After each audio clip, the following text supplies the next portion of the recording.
The unknown. Olivia's master's thesis was on urban legends and their origins. She believed they shared similarities with traditional folklore and picked one to illustrate her point. The unknown was believed to be a mysterious evil so heinous that investigating it almost immediately invited death.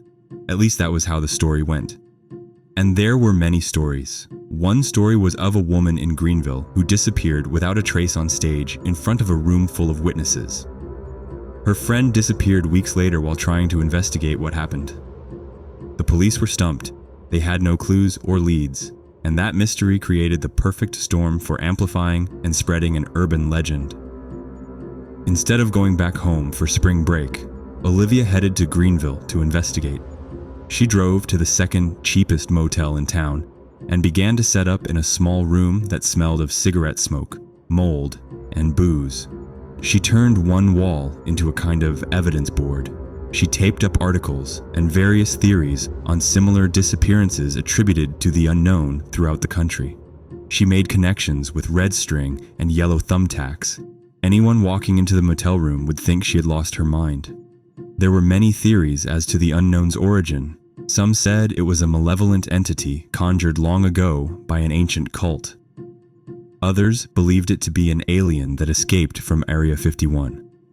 Legend was it thrived in darkness and stole the voices of those it consumed, so as to lure others to their doom. The first newspaper articles Olivia found referenced a disappearance at a seance held in the 1800s. In the late 1950s, several college students mysteriously disappeared from a movie theater. Witnesses saw them go inside. Some remembered seeing them in their seats, but when the lights came up, they were gone. No one saw them leave. No trace of them was ever found. A projectionist claimed to have heard voices in the empty darkness of the theater later that night, but when he turned on the lights, no one was there. Then, in the 1960s, a group of teens disappeared while exploring an abandoned hospital believed to be haunted. Stories and speculation arose to explain these mystifying disappearances. Some talked about a top-secret government research program run by the Office of Strategic Services in the 1950s. Project Apple Pie. Mind control experiments using hallucinogenic drugs.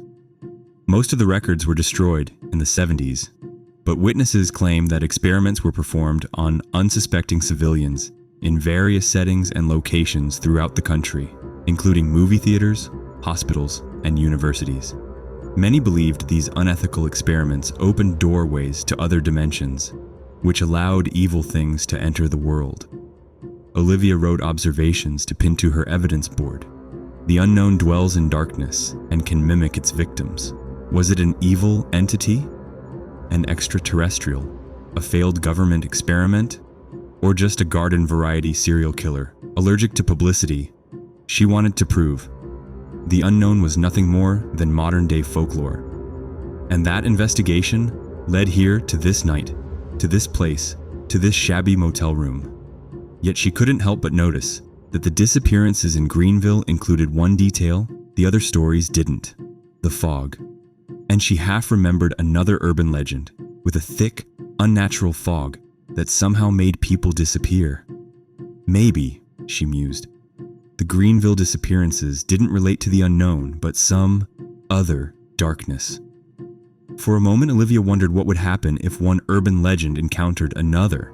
She laughed at the idea and tempted fate by sketching a picture of what she thought the unknown might look like.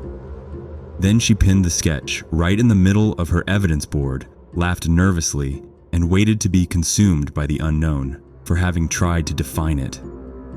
Anxiously, she stared at the windows and front door for seconds that turned to minutes, and minutes that turned to hours. But nothing happened. Now it was after 2 a.m. and Olivia was exhausted as she examined the articles and sipped cold coffee. So, when she first heard the whisper, she wondered if she imagined it. Olivia! It seemed to come from the bathroom. Help! The lights in the room flickered. Who's there? Olivia stared with wide eyes at the closed door of the bathroom. Her mind was playing tricks on her, or her friends had shown up to prank her.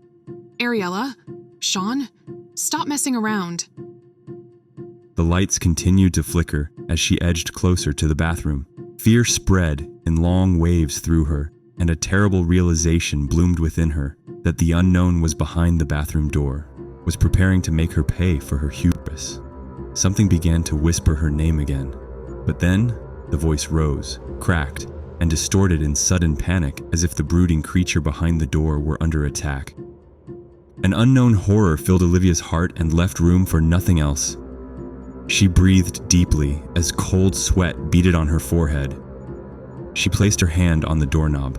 The lights turned off, but she could still hear the strangely inhuman cries.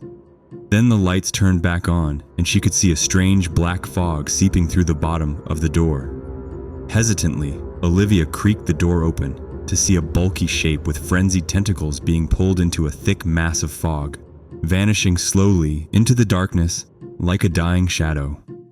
The shrieking stopped suddenly, neighbors banged on the wall to turn down the TV, and Olivia stared intently at the black abyss that yawned before her. She wasn't sure what to do. Part of her wanted to run, but the other part wanted to know more. And as she considered what to do next, dozens of voices began to call out to her with promises of the unknown and the impossible, and of unearthly things beyond human experience.